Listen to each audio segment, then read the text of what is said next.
Tá gravando. Pode Pronto, dar, vamos Ale. começar, né? Pronto. Então, gente, boa tarde. Hoje a nossa conversa é sobre os anestésicos gerais, né, que são drogas primariamente utilizadas por profissionais especializados, né? Quem vai lidar diretamente com essas drogas são os anestesistas, e a gente vai entender já já o porquê disso, né? Mas que não dispensa o conhecimento de um bom médico generalista saber sobre elas, né, e saber da existência da farmacologia delas, né, principalmente no curso de base da farmacologia, que é o que a gente tem, né, que é o que a gente fala, né, que é o nosso. Então vamos embora. Deixa eu ver aqui, pronto. Então aqui a gente tem os objetivos da anestesia geral, né, o que é que a gente pretende alcançar com a anestesia geral. A gente almeja esses objetivos, né, esses principais objetivos, entre eles a perda da consciência, uma analgesia, um relaxamento e imobilização muscular e uma perda de reflexos autonômicos.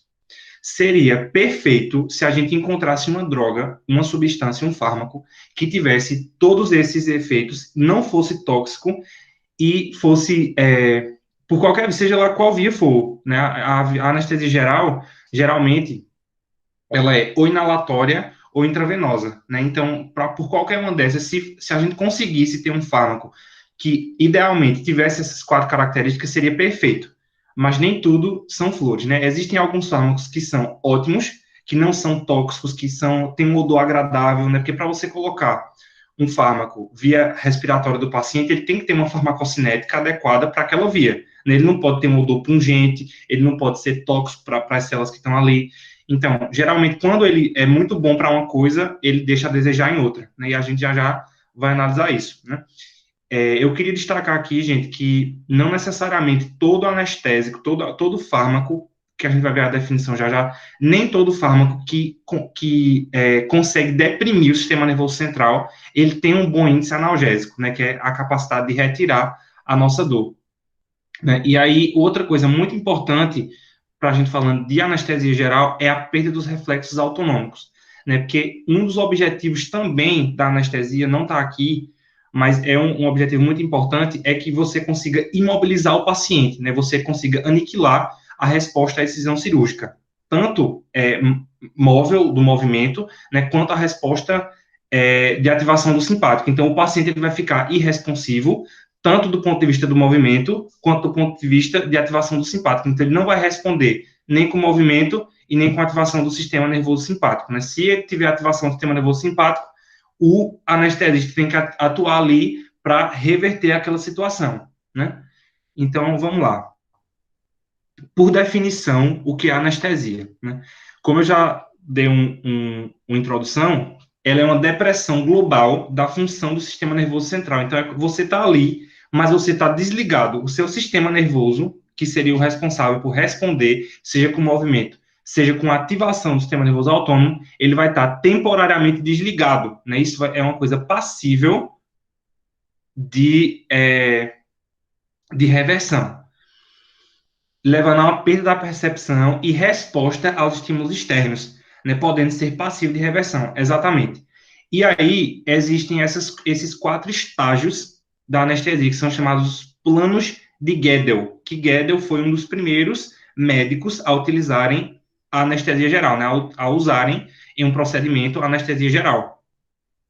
E aí, ele colocou esses planos, porque esses planos eles não são mais utilizados atualmente, embora existam nos livros para contar a história, e porque é uma parte muito importante, né, da anestesia, já que ela é uma ciência recente, você falar da história de como foi descoberto, né, mas ela é pensada, esses 4 estágios, ele é pensado para um anestésico que a gente não usa mais, que é o éter, né, por vários motivos, porque ele é muito tóxico e porque ele não faz uma anestesia tão boa assim. A gente tem outros fármacos hoje em dia que fazem o trabalho melhor do que ele, né? Mas, essencialmente, a título de conhecimento, né, porque isso pode vir a ser cobrado de vocês e é interessante que a gente saiba, o primeiro estágio é a analgesia, né? A gente vai ter uma analgesia em baixa dose.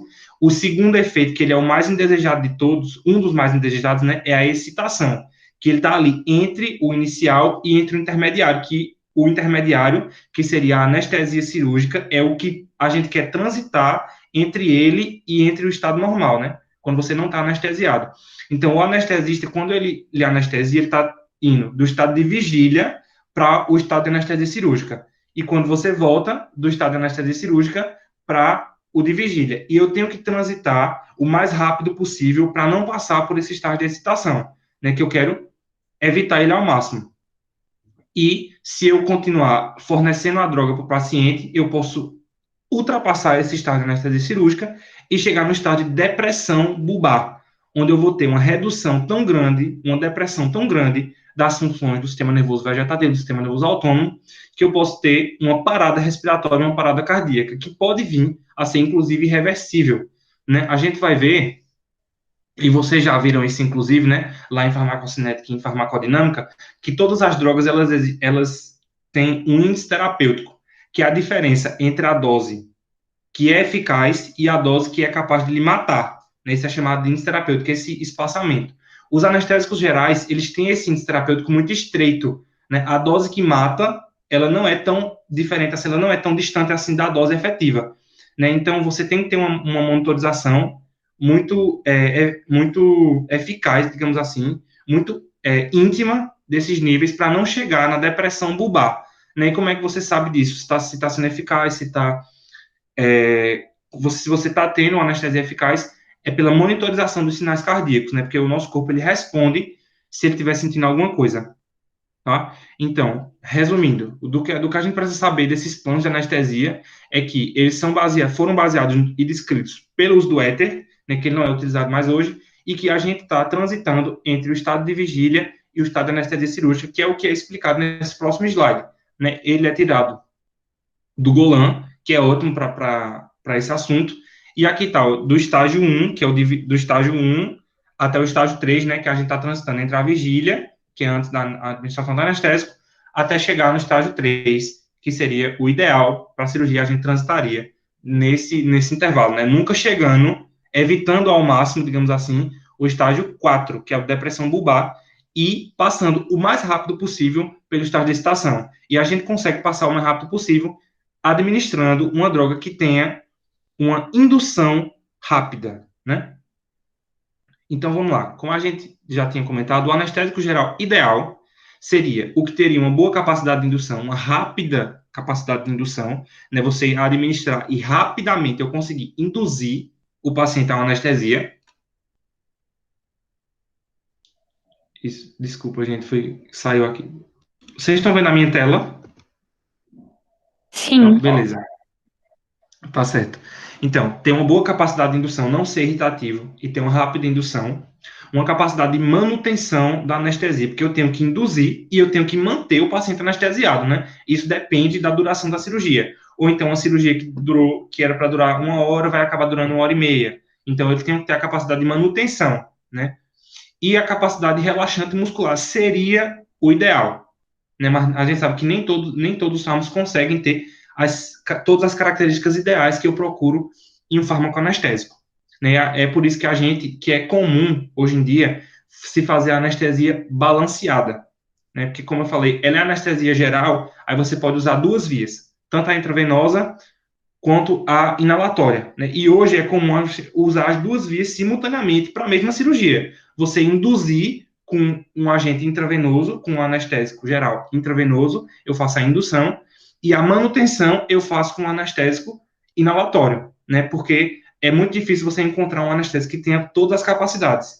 E é comum também você administrar um relaxante muscular para facilitar a intubação traqueal, né? Que a gente vai falar disso depois. E aí, essas são as características ideais que deveria ter, mas não. Deixa eu ver aqui o chat, né? Eduardo está falando. O tempo de meia-vida. O ideal é escolher de acordo com o tempo que o procedimento vai durar. Isso, exatamente. Mas aí, Maria Eduarda, esse aqui é uma característica ideal, sabe? Se eu estivesse falando só de um anestésico, vamos supor que se tivesse um anestésico que tivesse tudo isso, sabe? Mas é difícil, né? Você encontrar, geralmente, se ele tiver, ele é muito tóxico, ou então tem outro fator que limita.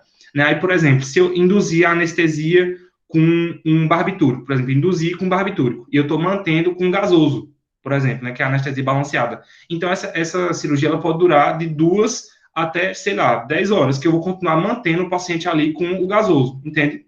Porque a gente não tem um só que consiga fazer tudo isso. A gente não tem um ideal. Né? E aí, por isso que eu uso a mistura dessas substâncias, a anestesia em balanceada, na anestesia geral balanceada. Indução com um agente intravenoso e manutenção com um gás ou uma mistura de gases, né? Dependendo do que a gente vai usar, dependendo das características físico-químicas dele. Tá ok? Tá ok até aqui, gente? Então, beleza, vamos lá. E aí, quando a gente diz assim, pela definição, né, os anestésicos gerais são substâncias que deprimem o sistema nervoso para a gente não responder nem por movimento e nem por descarga simpática ali naquele momento da cirurgia, né? Deixar a gente temporariamente desligado. Aí você diz, mas Rubens, como é que faz isso? A resposta é que a gente não sabe, eles não têm um mecanismo de ação certeiro, assim, vai dizer, não, ele atua dessa forma. Não, ele pode atuar de muitas maneiras ou de uma só dessas, mas com certeza é via algum desses sistemas. Ou o sistema GABAérgico, ou o sistema glutamatérgico, ou na sinapse, né? E aí ele vai atuar, obviamente, se o alvo for o sistema GABAérgico, é, ele vai estimular a transmissão GABAérgica, né? Porque o GABA ele é um neurotransmissor inibitório, então ele vai atuar estimulando a transmissão GABAérgica ou inibindo o sistema glutamatérgico, né? Porque o sistema glutamatérgico ele é excitatório. Então, de maneira geral, eu vou ter uma tendência à depressão do sistema nervoso central, a desligar o sistema nervoso central. E isso tem que ser, obviamente, reversível. Quando eu tirar a minha substância, tem que voltar o circuito normal ali, né? Para eu ser capaz de responder a estímulos e me situar onde eu estou. E também pode ser pela facilitação da hiperpolarização por ação em canais de potássio. Porém, aqui nos anestésicos gerais, a gente não vai ter aquela divisão, por exemplo, que a gente tem em sistema nervoso autônomo, né? Beta-bloqueador, alfa-bloqueador, tal, tal, tal. Não, não, porque o mecanismo de ação não é certo, né? E eles são divididos. Existe uma divisão pela classe da molécula, né? Por exemplo, os halogenados. Mas isso não é geral, né? Porque, por exemplo, o xenônio foge a essa regra, o éter foge a essa regra, né? E principalmente para os outros, né? E na indução, drogas que são utilizadas na indução da anestesia, eles não são anestésicos propriamente ditos, né? Então, a gente conhece o mecanismo de ação dos barbitúricos, que são utilizados na indução. Embora ele seja utilizado na anestesia, ele não é, pelo mecanismo de ação, um anestésico, entendeu? Então, aí você conhece o mecanismo de ação daquela droga, porque ele é um barbitúrico, ou então o benzodiazepínico, né? Que é muito comum você utilizar o midazolam para indução. E aí, obviamente, não é uma droga anestésica, está sendo usada em um contexto anestésico, mas é um benzodiazepínico que a gente conhece o mecanismo de ação dos benzodiazepínicos. Né? Então, nesse caso aqui, falando especificamente dos anestésicos, das drogas anestésicas, a gente não conhece certeiramente. Por exemplo, eu que estou citando os intravenosos, né? O Propofol é um desses aí, e aí se especula que seja mais um do que o outro, mas o mecanismo certeiro a gente é difícil de dizer. Tá? Mas se sabe que eles deprimem a função do sistema nervoso central, de maneira reversível. Né? Então, vamos lá. Agora é com Mariana. Nossa, vai passando aí para mim, por favor, Rubens. O primeiro anestésico que a gente vai falar é o Propofol. Ele é muito utilizado nos Estados Unidos, ele é o principal anestésico utilizado lá. Ele é bastante potente e ele tem um rápido início de ação, ou seja, ele pode ser induzido rapidamente, aproximadamente 30 segundos ele já faz efeito. E ele não tem efeito cumulativo, porque ele tem uma rápida metabolização. Então, isso facilita a recuperação dos pacientes, certo? E diminui o efeito ressaca, que é provocado por aqueles anestésicos que permanecem mais tempo no organismo. E aí, então, o paciente vai se recuperar mais rápido, a anestesia ela é induzida mais rapidamente e também o paciente sai dessa anestesia mais rapidamente. Então, isso é útil para cirurgias mais simples, que o paciente pode ter alta no mesmo dia. E ele também provoca menos náusea e êmese. O Propofol ele possui poucos efeitos colaterais, mas um dos efeitos colaterais que ele pode induzir é a bradicardia e a hipotensão. Ele, como o Rubens estava falando, ele atua no receptor GABAérgico de forma a a estimular estimular o influxo de cálcio, certo? A hiperpolarização. Passa aí, por favor. Um dos efeitos que pode acontecer. Passa, please. Aí passou, tá na síndrome de infusão agora, né? É isso? Isso. Pronto. Um dos efeitos que pode acontecer com o uso do Propofol também é quando ele é administrado de forma contínua. E por um período muito prolongado, ele pode levar a grave acidose metabólica, a hipercalemia, lipemia, hepatomegalia, falência renal, arritmia, necrose da musculatura esquelética e colapso cardiovascular. E isso é chamado de síndrome de infusão do Propofol. Justamente porque ele é mais usado para induzir a anestesia e não para ser usado continuamente. Não para ser usado ao longo de todo o procedimento. Certo? Isso. Eu queria adicionar, Mari, que ele é um agente indutor muito famoso, né, como você falou, e ele é conhecido como o leite da anestesia, que ele tem um aspecto branco, ele é literalmente como um leite, né, e ele ficou muito conhecido porque foi a droga que assim, Michael Jackson morreu com ela, né, ele morreu sobre efeito do Propofol, ele utilizava em casa, obviamente, isso é errado, né, porque ele é uma droga exclusiva de uso hospitalar, né, pelo aquilo que eu falei no começo, ele tem um índice terapêutico muito estreito, né? Então, ele tem que ser usado só no hospital, por profissionais que são, como é que eu posso dizer, caracterizados já com a droga. Especializados. Isso, exatamente. Mas desculpa aí, pode continuar. Não, é justamente porque ele pode induzir a bradicardia e a hipotensão, certo? Aí tem que ser usado com orientação, certo? Aí, bom, passando. O segundo anestésico geral que a gente tem aplicado por via intravenosa é o tiopental. E esse é um barbitúrico, ou seja, a gente já sabe mais ou menos como é que ele atua. Então, ele atua no receptor GABAérgico, certo? No GABA-A, receptor GABA-A, e ele vai potencializar a resposta do receptor ao GABA, ou seja, ele vai fazer com que o receptor fique mais sensível ao GABA, certo?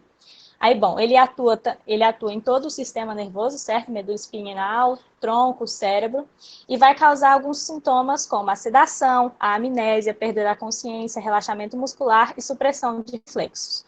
E isso é importante, certo? A amnésia justamente para o paciente não lembrar do período de indução da anestesia, não lembrar do procedimento cirúrgico, porque seria meio complicado, certo? Ficar lembrando disso. Mas, e essa característica do barbitúrico, ele é lipossolúvel, certo? Então, essa característica de lipossolubilidade faz com que ele tenha um rápido início de ação também, ou seja, ele tem uma indução rápida, mais ou menos 20 segundos. E isso também reflete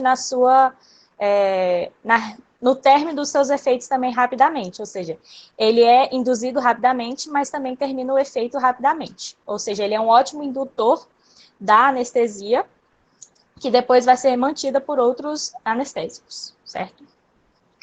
Passa aí, por favor.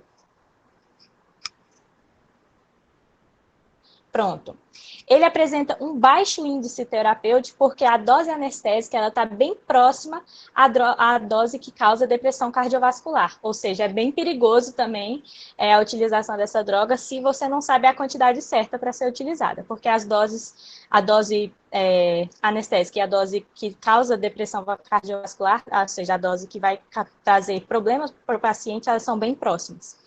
E ele vai, por essa característica dele ser muito lipossolúvel, ele vai se acumulando lentamente no tecido adiposo. Ou seja, depois que ele atua no sistema nervoso, ele vai circulando no corpo e vai se difundindo depois para as partes do corpo menos vascularizadas, certo? Porque o anestésico, quando ele entra na circulação, ele vai primeiro para as partes mais vascularizadas, como o encéfalo, enfim, o fígado, enfim, outros órgãos que são muito vascularizados, e depois ele vai se acumulando nas partes menos vascularizadas, como os músculos e o tecido adiposo. E isso vai caracterizar o acúmulo desse barbitúrico, ele vai proporcionar, vai levar o paciente a uma ressaca enfim, do anestésico, ou seja, o efeito dele vai demorar mais a sair do corpo do paciente, justamente porque ele vai sendo liberado aos poucos depois do tecido adiposo. Aí, ele não é utilizado para manutenção da anestesia, justamente porque ele se acumula no tecido adiposo, ou seja, ele é utilizado em uma dose única para induzir a anestesia, porque ele induz rapidamente, mas depois vai ser utilizado outro anestésico para fazer a manutenção, porque se ele for aplicado continuamente, tem esse risco de acúmulo tecidual, que, enfim, pode trazer uma sobrecarga da dose, enfim, pode trazer mal para o paciente, certo?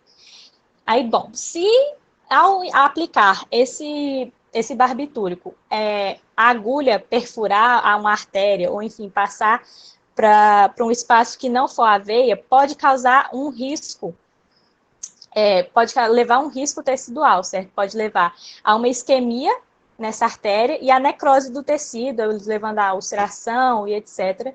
Enfim, né, tem que ser habilidoso para aplicar isso aqui, porque senão pode causar mal ao paciente também. E pode precipitar porfiria em indivíduos que já são geneticamente suscetíveis também. Passa isso. Bom, o terceiro anestésico que a gente vai ver aqui é o etomidato, que ele também atua no receptor GABA. Ele atua de forma semelhante, ele é semelhante a tiopental, certo?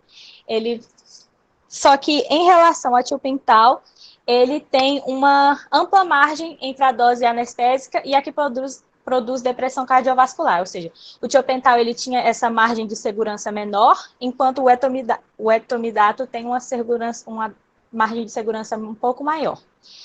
E ele tem uma metabolização mais rápida também, então ele vai gerar menos ressaca, ou seja, ele vai gerar menos efeitos posteriores, certo? O paciente vai se recuperar mais rapidamente da anestesia. Ele causa menos hipotensão também, quando comparado ao tiopental, e ele pode suprimir a produção de esteroides pela hipófise, ele pode causar uma supressão da adrenal. E por isso que ele é contraindicado em casos de pacientes que já tenham uma predisposição à insuficiência da suprarrenal, certo? Mas, porque ele causa menos hipotensão, ele é recomendado em casos de pacientes que tenham risco de insuficiência circulatória, certo? Rubens, se você quiser ir acrescentando qualquer coisa, pode ir falando, à vontade. Bom, o midazolam, ele é uma benzodiazepina, certo? Um benzodiazepínico. E esse também já é que a gente já sabe o mecanismo melhor do que os outros, certo? Então, ele vai atuar também no receptor GABAérgico, certo? Nas subunidades alfa e gama, que está circuladinho aí para vocês olharem. Bom, ele vai potencializar a regulação dos canais receptores de GABA. Ao contrário dos barbitúricos, o benzodiazepínico ele só potencializa a sensibilidade do receptor ao GABA. Os barbitúricos, quando em concentrações maiores, eles podem atuar como os próprios agonistas do receptor, mas o benzodiazepínico não, ele só atua se tiver o GABA. Então, isso é uma vantagem em relação aos barbitúricos, justamente porque há um risco menor, certo, enfim, de dar ruim, de ter um excesso de estimulação, certo? Aí, bom, ele vai aumentar a frequência de abertura dos canais quando há uma baixa quantidade de GABA, e quando o GABA está em bastante quantidade na fenda sináptica, ele vai prolongar a desativação do receptor, ou seja, a desativação do receptor ele vai ser mais lenta, ou seja, ele vai permanecer aberto mais tempo, aumentando o influxo de cálcio para dentro da célula, aumentando também a hiperpolarização, certo? E aí, ele não ativa o receptor na ausência do GABA, ele tem um início e ação curta, em comparação aos outros benzodiazepínicos, porque em comparação aos que a gente já viu anteriormente, ele é mais lento, certo? Mas em comparação aos outros benzodiazepínicos, ele tem uma ação mais rápida. Então, ele tem um início rápido e ação curta de 3 a 8 horas. e pode ser revertida pelo antagonista flumazenil. Em casos de toxicidade, é bom saber esse antagonista justamente para saber aplicar na caso de emergência, certo? E ele causa uma menor depressão cardiovascular e respiratória do que o outro. A ketamina, terminando agora os nossos intravenosos, nossos anestésicos intravenosos. A ketamina, ela, ao contrário dos outros, ela vai atuar no receptor glutamatérgico. Os outros estavam atuando nas sinapses inibitórias, né, certo? Estimulando as sinapses inibitórias, e esse vai atuar inibindo uma sinapse excitatória, ou seja, vai atuar inibindo o glutamato, certo? Então, mas o mecanismo dele não é totalmente esclarecido, mas acredita-se que ele atua no receptor NMDA. Ele tem um início de ação mais lento comparado aos outros, que a gente já viu anteriormente, como o Propofol e o tiopental, porque ele atua com 1 minuto ou 2 da sua aplicação, certo? Aí ele vai atuar de uma forma diferente também, porque ele faz uma anestesia dissociativa. Ou seja, a pessoa ela tem a perda sensorial acentuada, porque ele é um poderoso analgésico, ela vai ter amnésia, mas ela pode ficar consciente ainda. Aí você não sabe se ela já está ou não, porque a pessoa fica acordada, mas ela já está já está anestesiada e vai ter amnésia. Aí, bom, ele, ao contrário dos outros também, ele aumenta a frequência cardíaca e a pressão sanguínea. E a respiração, ela não é afetada.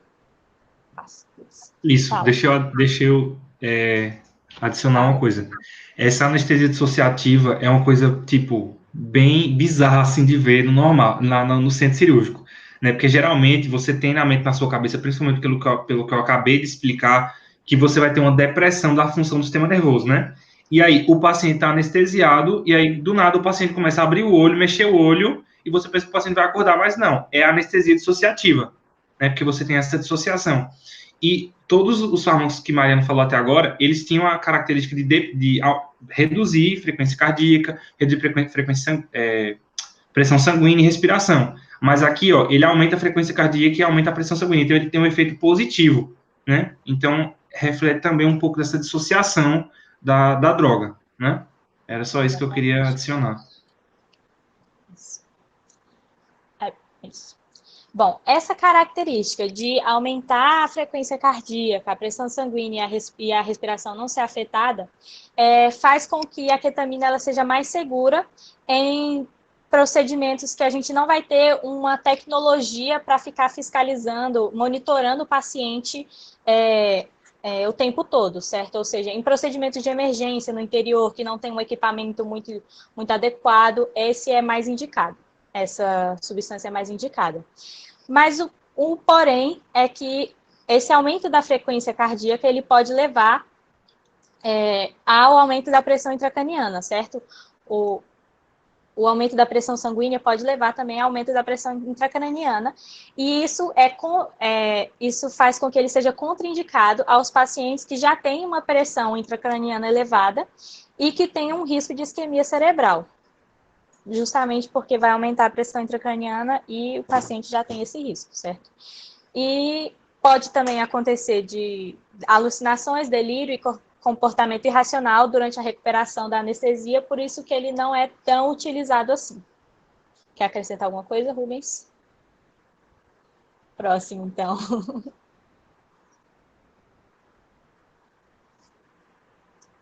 Aí é contigo.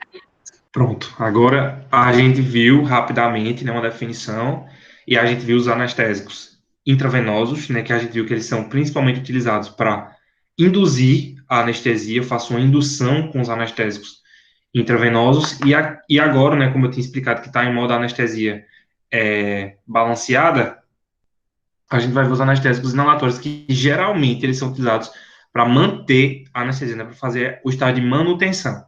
E aí, a primeira coisa que a gente fala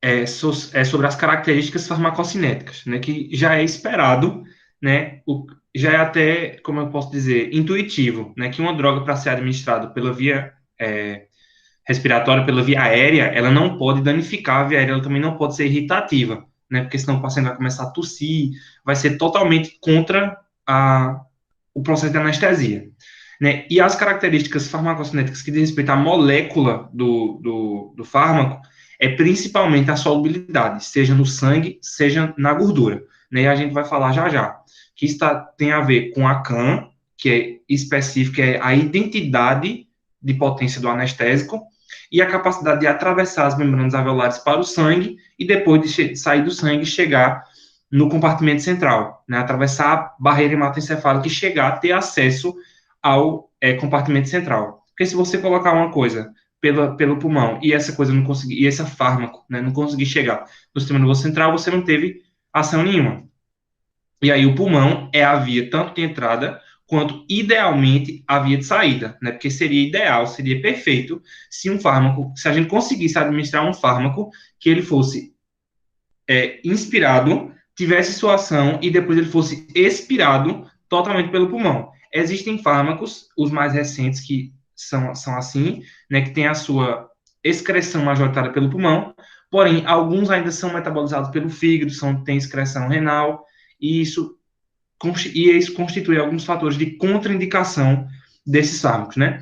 E aí, as propriedades do anestésico, elas refletem o que eu falei primeiro, né? Que é a capacidade de atravessar membranas e a solubilidade, né? Que a gente vai falar dos coeficientes de partição e a gente vai entender como que eles estão relacionados com as características do anestésico, né? Então, o primeiro que a gente precisa falar, que é a identidade de potência do anestésico, é chamada de CAM, que é a concentração alveolar mínima. Prestem atenção o que é CAM. A CAM, porque vejam, eu já disse que o anestésico ele precisa chegar no sistema nervoso central.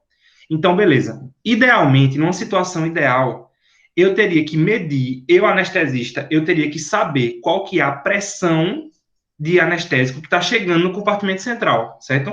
Eu estou administrando via respiratória e eu, idealmente, teria que saber quanto disso está chegando no compartimento central, né? Está chegando no cérebro. Então, eu deveria saber a pressão parcial do gás no sistema nervoso central. Só que eu não tenho como saber isso, eu não tenho como botar uma agulha lá no cérebro do paciente para ver quanto está chegando, né? Mas se sabe que eu posso estimar a pressão parcial do gás que está sendo oferecido ao paciente no sistema nervoso central, ela pode ser estimada pela pressão parcial no alvéolo. Porque a pressão no sistema nervoso central, a pressão parcial no sistema nervoso central, ela acompanha a pressão parcial alveolar com alguns segundos de atraso. Então, eu sabendo a pressão parcial alveolar, eu posso estimar a pressão parcial do sistema nervoso central com alguns minutos de atraso. E a CAM, ela é justamente a concentração alveolar mínima, a pressão parcial alveolar mínima que eu preciso ter para extinguir o movimento em resposta a uma incisão cirúrgica em 50% dos casos. Então, ela é análoga, ela é perfeitamente a definição encaixada aqui de dose efetiva 50. É a dose mínima efetiva que eu preciso ter para extinguir a resposta movimental, para extinguir o movimento em resposta a uma incisão cirúrgica em 50% dos casos. Então, e a partir daí você já pode inferir algumas coisas, né? Que a potência do anestésico, ele é inversamente relacionado ao número da CAM. Se eu tenho uma CAM alta, eu tenho um anestésico com uma potência baixa, né? Porque eu preciso de uma potência maior, eu preciso de uma pressão parcial maior no alvéolo para eu conseguir extinguir o movimento em resposta a uma incisão cirúrgica em 50% dos pacientes. Né? E de modo contrário, se eu tenho uma CAM muito pequena, se eu tenho uma CAM de 0,001, esse anestésico ele é muito potente. Né? Porque eu preciso de uma concentração muito pequena para que ele venha a fazer o seu efeito, né? Para que ele tenha essa capacidade de extinguir o movimento em resposta à decisão cirúrgica em 50% dos casos. Isso é CAM. E ela é a identidade de potência do anestésico. Você pode, se eu souber a CAM de dois anestésicos, eu posso, com toda a certeza do mundo, comparar e dizer qual que é mais potente e qual que é menos potente. E ela também reflete outra coisa, que é a solubilidade do anestésico, né? Porque a potência ela é diretamente proporcional à sua solubilidade. Quanto maior a solubilidade do anestésico na gordura, que aí é o coeficiente de partição, óleo-gás, quanto maior esse anestésico for solúvel na gordura, mais potente ele é. Então, eu já posso fazer outra frase, eu já posso dizer outra coisa para vocês, que a CAM, ela é inversamente proporcional também ao coeficiente de partição óleo-gás. Tudo certo? Então, vamos lá. E aí, continuando as propriedades farmacocinéticas, a gente vai ter o coeficiente de partição óleo-gás, que foi o que eu falei aqui para vocês, que é a solubilidade do gás do anestésico que está sendo oferecido ao paciente em azeite de oliva.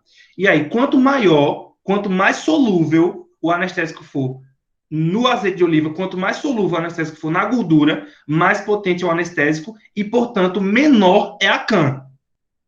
Tudo certo?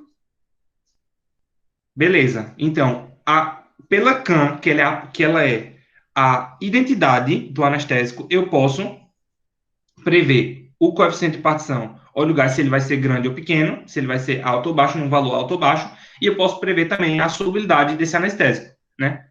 Então, pronto. E geralmente, quando você vê um anestésico, ele já vai vir junto da CAM, né, que é a concentração alveolar mínima, que ele diz a potência do anestésico, né, que quanto menor a CAM, mais potente é o anestésico, né? Quanto menor a CAM, mais solúvel ele é na gordura, né? Porque quanto maior a solubilidade na gordura, mais potente vai ser o meu anestésico, né? Pelo coeficiente de partição óleo-gás, que é uma propriedade farmacocinética.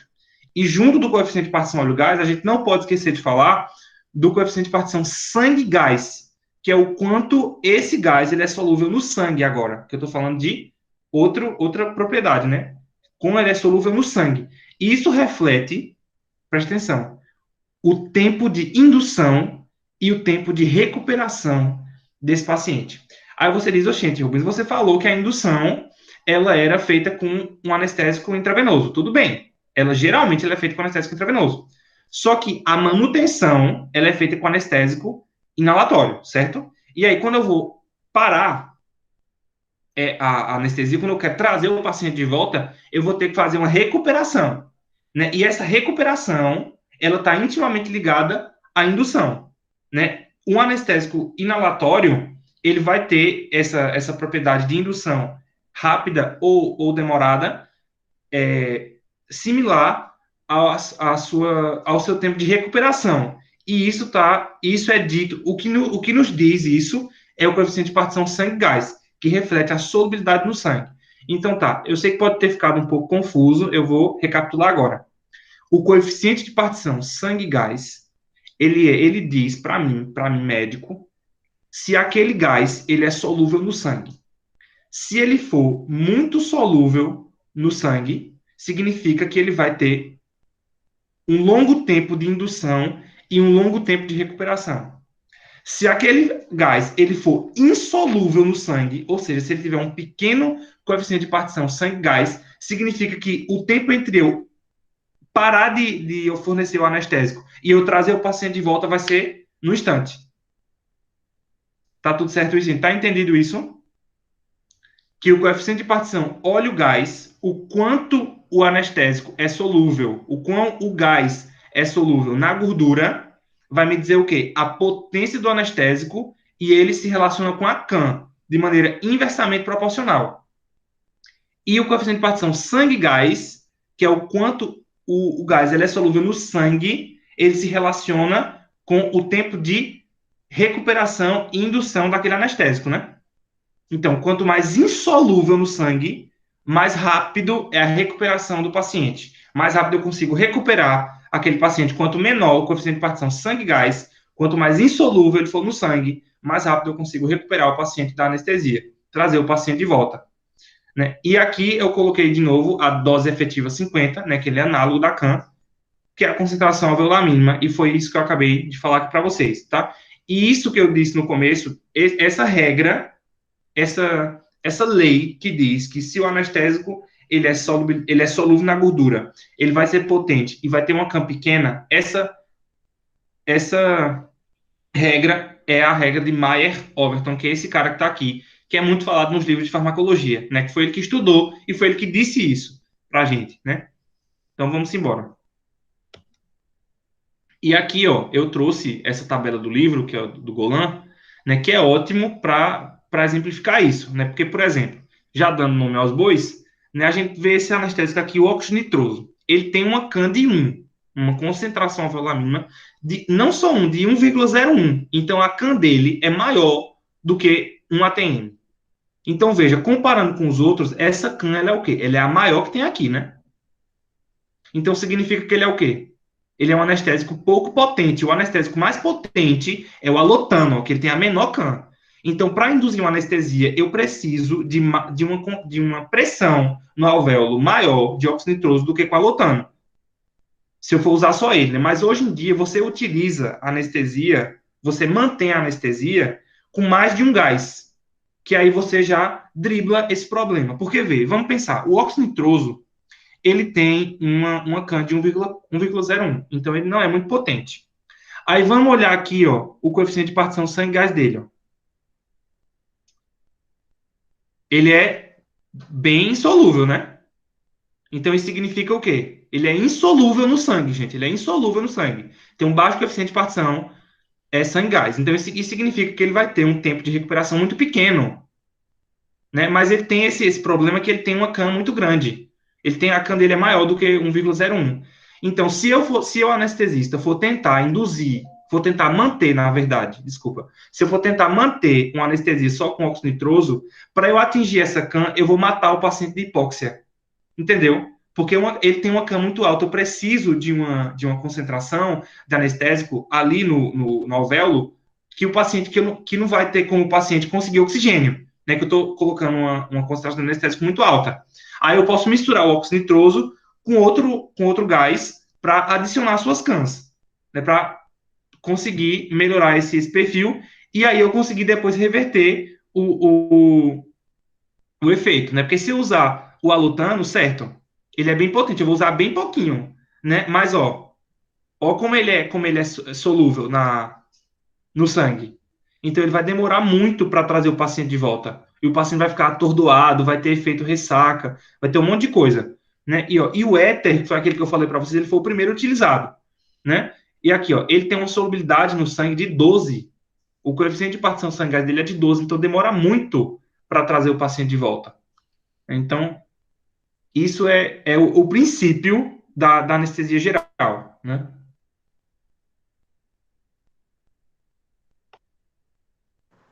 Agora voltando então para falar dos fármacos que a gente usa inalatórios, para descrever mais aqueles que o Rubens apresentou. Pode passar, Luiz. Pronto.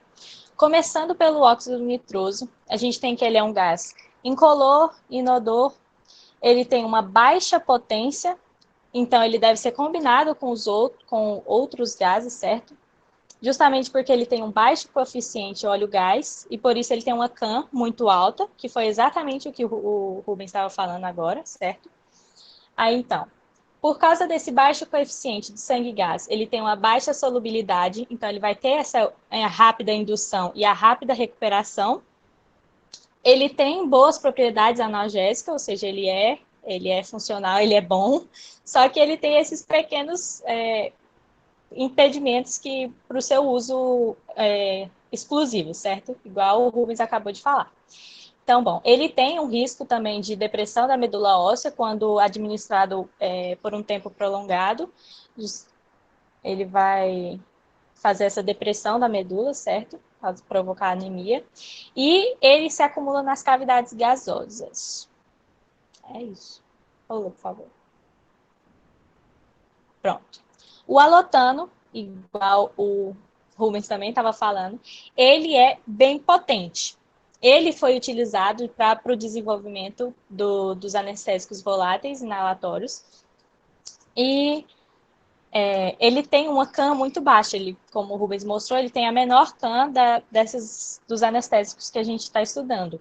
Então, ele é bem potente. O problema é que ele possui vários efeitos colaterais indesejados. Ou seja, o seu uso entrou em declínio justamente por causa desses efeitos colaterais indesejados e tem se usado mais o isoflurano no seu lugar, porque ele pode causar um acúmulo de metabólitos tóxicos no sangue. Como o Rubens tinha falado no começo, os fármacos inalatórios, o ideal seria que eles entrassem pelo pulmão, certo? tivessem a sua ação e fossem, enfim, saíssem do corpo pelo pulmão sem passar por nenhuma metabolização. Só que o alotano, ele passa por metabolização, uma grande parte do alotano circulante, ele passa por metabolização e gera esses metabólitos tóxicos, que vão provocar a hepatotoxicidade. Ele também pode provocar hipotensão e arritmias cardíacas. Aí, eu pulei um ponto, mas enfim, como já tinha mostrado na tabelinha, ele tem um coeficiente de sangue e gás um pouco mais alto do que os outros, e então por isso que a indução e a recuperação dele é um pouquinho mais lenta do que os outros que a gente vai ver ainda, e do que o óxido nitroso também. Mas ele também é um potente relaxante uterino. E como o odor ele não é irritante, ele é mais indicado para anestesia pediátrica, justamente porque esses efeitos colaterais dele são menores em crianças, então ele é mais utilizado para anestesia pediátrica. Pula. Isso. Pronto. Um problema que nós podemos ter com os anestésicos halogenados, como o alotano, é a hipertermia maligna, que é o quê? A hipertermia maligna é uma produção de calor no músculo esquelético devido à liberação de um excesso de cálcio pelo retículo sarcoplasmático, certo? E esse excesso de cálcio vai gerar contração muscular, acidose, aumento do metabolismo e um aumento dramático da temperatura corporal que pode levar o paciente à morte. Então, esse caso de emergência, ele é provocado quando há uma combinação de anestésicos halogenados e fármacos bloqueadores neuromusculares despolarizantes. Como a succinilcolina, não é, Rubens? Isso, exatamente, succinilcolina. E, bom, e isso quando o paciente também já tem uma suscetibilidade genética, certo? E a hipertermia maligna, ela vai ser tratada com o dantroleno, que é um relaxante muscular que vai bloquear esses canais de cálcio que estão liberando esse excesso de cálcio na musculatura, certo? Bom, quer fazer alguma observação? Não, só que ele é uma síndrome que pode acontecer, né? Só que ele é precipitado por uma condição genética, né? A suscetibilidade, ela possui base genética, ela é potencializada quando você usa um halogenado, por exemplo, o alotano, né? Ele veio primeiro, aquele é o segundo gás que a gente está falando, né? O alotano, porque ele é o pai dos halogenados. Os que vêm depois dele são modificações da molécula, justamente para a gente conseguir padrões farmacocinéticos melhores, né? E aí, se você utilizar succinilcolina, um halogenado, e você tiver suscetibilidade genética, 100/100 você vai ter hipertermia maligna. Né? E o antídoto é o dantroleno, que tem esse mecanismo de ação aí, bloquear canais de cálcio. Só isso mesmo. Passa. O fármaco que está sendo mais utilizado como anestésico inalatório é o isoflurano, que veio substituir o alotano, certo? Aí, ele é menos potente que o alotano, como a gente viu, o alotano era o mais potente de todos, então todos os outros vão ser um pouco menos, certo? Porque ele tem um menor coeficiente também de óleo-gás, certo? Então, só que a indução e a recuperação ela é um pouquinho mais rápida do que a do alotano. Quer ver? Ele tem. Eu estou olhando aqui a tabelinha que o Rubens deixou. Ele tem um coeficiente sangue-gás de 1,4, enquanto o alotano tem 2,3. Então, esse coeficiente de sangue-gás dele menor vai fazer com que ele tenha um tempo menor também de indução e de recuperação, mas também não é o menor de todos, certo? O óxido nitroso é muito mais rápido, como a gente viu lá no início. Ele não é tão metabolizado igual o alotano, ou seja, ele não vai gerar tantos metabólitos tóxicos no nosso organismo. Ele não tem uma ação pró-convulsiva igual o enflurano tem. Ele possui poucos efeitos adversos de forma geral, certo? Mas um efeito que ele pode causar é a hipotensão. E como ele é um potente vasodilatador coronário, ele pode levar a uma isquemia coronariana justamente por um mecanismo... como é que eu explico isso? De rebote. Eu acho que é assim que fala. É isso mesmo, Rubens? Pronto. Passe, por favor. Pronto. O desflurano é um outro halogenado, certo? Ele é quimicamente semelhante ao isoflurano, só que ele possui uma menor solubilidade no sangue e na gordura. Então, ele vai ter uma recuperação e uma indução e recuperação mais rápida ainda do que a do isoflurano, certo? Ele é bem semelhante à do óxido nitroso. E ele é utilizado em cirurgias mais simples, justamente porque tem essa indução rápida e recuperação rápida. Então, em cirurgias que o paciente recebe alta no mesmo dia, ele é mais utilizado. Só que tem um problema, porque ele causa irritação no trato respiratório. Então, pode provocar tosse e broncoespasmo. Então, ele não é tão utilizado assim, justamente porque ele vai causar irritação, e isso é ruim para o paciente. Ele, enfim, se sente desconfortável e não é muito utilizado. E ele é um pouco menos potente do que os outros. Bom, o sevoflurano, ele é semelhante também ao desflurano, só que ele não causa a mesma irritação no trato respiratório igual o desflurano, certo? Ele é parcialmente metabolizado, cerca de 3% do que está presente na concentração do sangue, e vai produzir metabólitos de flúor, só que não há relatos ainda de que tenha chegado a casos de toxicidade. Então, ele é mais potente que o desflurano e tem a vantagem de não causar a irritação na via respiratória. Bom, o enflurano, ele é pouquíssimo utilizado atualmente, porque ele tem uma capacidade de causar convulsões, de induzir durante a indução ou a recuperação do processo anestésico. Então, essa capacidade de induzir convulsões, de causar convulsões, faz com que ele seja contraindicado, principalmente para pacientes com histórico de epilepsia e enfim. Aí ele era originalmente uma alternativa para o metoxiflurano. Pronto. Bom, e o éter, que foi o primeiro utilizado, essa imagem é até uma representação da primeira cirurgia com anestesia, certo? Que foi utilizado o éter. Ele não é mais utilizado comumente porque ele é inflamável. Então, há um grande risco de explosão no centro cirúrgico, então não dá muito para usar o éter. Mas ele também apresenta uma alta solubilidade no sangue, ou seja, o efeito dele vai perdurar por um longo tempo.